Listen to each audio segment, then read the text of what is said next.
2월 4일 목요일 오늘의 기도로 큐티 시작합니다. 하나님, 아무 자격 없는 저를 은혜로 부르시고 하나님 나라의 귀한 사명을 맡겨주시니 얼마나 감격스러운지요. 때를 얻든지 못 얻든지 오직 주님만 의지하며 복음을 충성되이 전하게 하소서. 사람의 반응에 흔들리지 않고 사명을 끝내 이루셨던 주님의 능력을 제게도 덧입혀 주소서. 예수님의 이름으로 기도드립니다. 아멘. 은혜로 감당할 복음 전파의 사명. 오늘의 찬송, 나의 부르심. 찬양의 가사를 함께 읽습니다. 나의 부르심, 나의 영원한 소망, 예수님의 형상을 담는 것. 나의 목적, 나의 높은 부르심, 세상을 뒤로하고 주 위에 사는 것. 덮으소서, 주 거룩한 품에 품으소서. 이곳이 나 속한 곳, 오 예수 이끄소서. 주 얼굴 보기 위해 은밀한 곳으로 내가 나아갑니다. 아멘. 마태복음 10장 1절에서 15절 말씀. 예수께서 그의 12제자를 부르사 더러운 귀신을 쫓아내며 모든 병과 모든 약한 것을 고치는 권능을 주시니라. 12사도의 이름은 이러하니 베드로라 하는 시몬을 비롯하여 그의 형제 안드레와 세베대의 아들 야고보와 그의 형제 요한, 빌립과 바돌로메, 도마와 세리마테, 알페오의 아들 야고보와 다데오, 가나나인 시몬 및 가룟 유다 곧 예수를 판 자라. 예수께서 이 12를 내보내시며 명하여 이르시되 이방인의 길로도 가지 말고 사마리아인의 고을에도 들어가지 말고 오히려 이스라엘 집에 잃어버린 양에게로 가라. 가면서 전파하여 말하되 천국이 가까이 왔다 하고 병든 자를 고치며 죽은 자를 살리며 나병 환자를 깨끗하게 하며 귀신을 쫓아내되 너희가 거저 받았으니 거저 주라. 너희 전대에 금이나 은이나 동을 가지지 말고 여행을 위하여 배낭이나 두벌옷이나 신이나 지팡이를 가지지 말라. 이는 일꾼이 자기의 먹을 것 받는 것이 마땅함이라. 어떤 성이나 마을에 들어가든지 그 중에 합당한 자를 찾아내어 너희가 떠나기까지 거기서 머물라. 또 그 집에 들어가면서 평안하기를 빌라. 그 집이 이에 합당하면 너희 빈 평안이 거기 임할 것이요 만일 합당하지 아니하면 그 평안이 너희에게로 돌아올 것이니라. 누구든지 너희를 영접하지도 아니하고 너희 말을 듣지도 아니하거든 그 집이나 성에서 나가 너희 발의 먼지를 떨어버리라. 내가 진실로 너희에게 이르노니 심판날에 소돔과 고모라 땅이 그 성보다 견디기 쉬우리라. 아멘. 4절의 가나나인은 아람어에서 유행한 말로 열심당원이라는 뜻입니다. 9절의 전대는 돈이나 물건을 넣어 허리에 두르거나 어깨에 멜 수 있도록 만든 자루를 뜻합니다. 오늘의 말씀 요약. 예수님이 12제자를 부르셔서 귀신을 내쫓고 모든 병과 약한 것을 고치는 권능을 주십니다.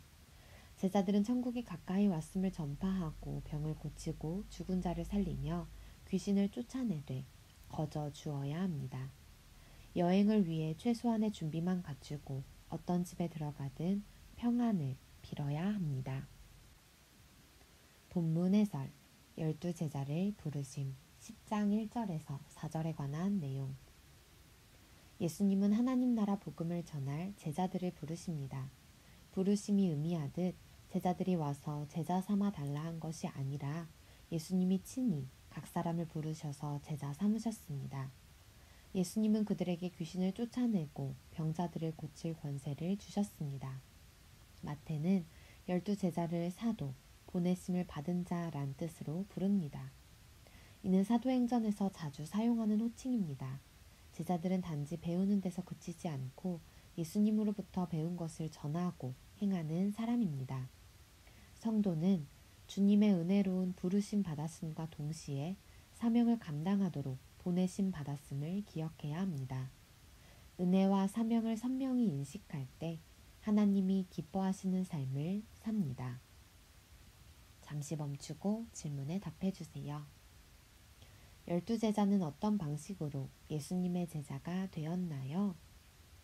위에서 두 번째 줄. 예수님이 친히 각 사람을 부르셔서 제자 삼으셨습니다. 내 삶은 부르심과 보내심, 곧 은혜와 사명이 조화를 이루나요? 우리 삶을 돌아보며 이 질문에 답해 봅시다. 제자들을 파송하신 10장 5절에서 15절에 관한 내용. 성도는 예수님의 주요 관심사를 잘 알아야 합니다.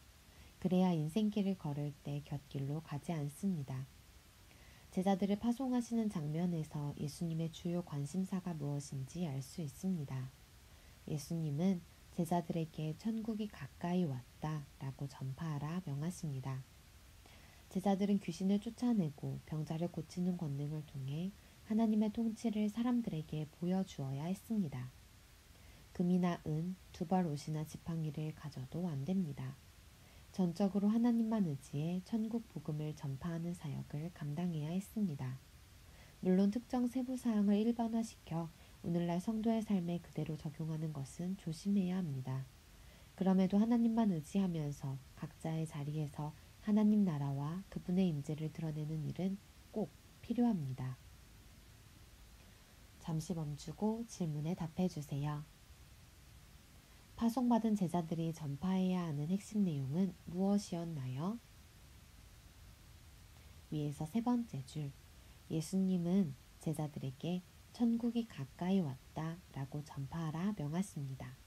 그리고 전적으로 하나님만 의지해 천국 복음을 전파하는 사역을 감당해야 했습니다.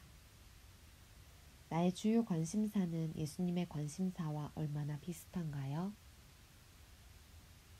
내 관심사를 돌아보고 예수님의 관심사에 맞춰가고 닮아가는 우리가 되기를 소망합니다.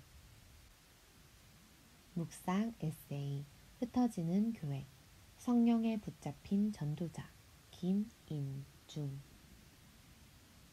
2011년 들어 우리 교회에서는 지역사회에 선한 영향을 끼칠 수 있는 사역들을 연구하기 시작했다.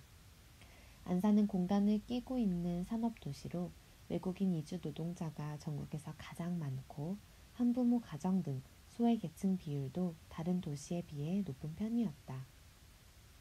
예산이 많이 들지 않더라도 좋은 영향을 끼칠 수 있는 사역을 연구하다가 안산 대청결 운동을 시작했다.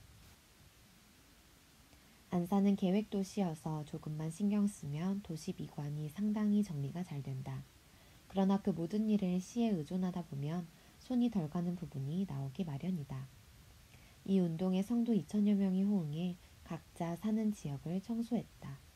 흩어지는 교회가 되자는 당위 아래 어깨띠를 메거나 교회 이름을 내세우지 않고 그저 청소 도구만 들고 길을 쓸고 불법 홍보물을 제거했더니 많은 시민이 교회가 좋은 일 하네 라며 칭찬과 호응을 해주었다.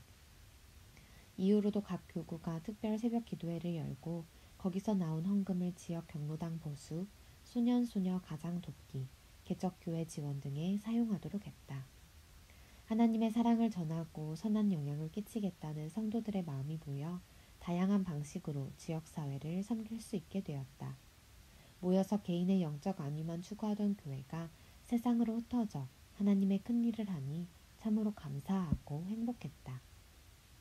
이 거룩한 행렬에 참여하는 형제 자매들이 얼마나 사랑스러웠는지 모른다. 한절 묵상, 마태복음 10장 8절에 관한 묵상. 예수님은 세상과 다른 원리와 방법으로 제자들을 가르치십니다. 세상은 주고받는 교환에 의해 돌아갑니다.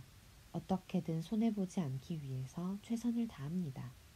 하지만 예수님은 사람 살리는 일에 가격표를 매기지 않으십니다. 복음은 주고받는 것이 아닙니다. 거저 받았으니 거저 주는 것입니다. 우리 삶에서 이런 나눔이 사라졌다면 스스로를 돌아보아야 합니다. 예수님의 제자됨은 먼저 받은 사랑을 삶을 통해 조건 없이 나눌 때 증명됩니다. 그리스도의 복음을 전하는 일은 섬김에서 시작되고 섬김으로 끝난다.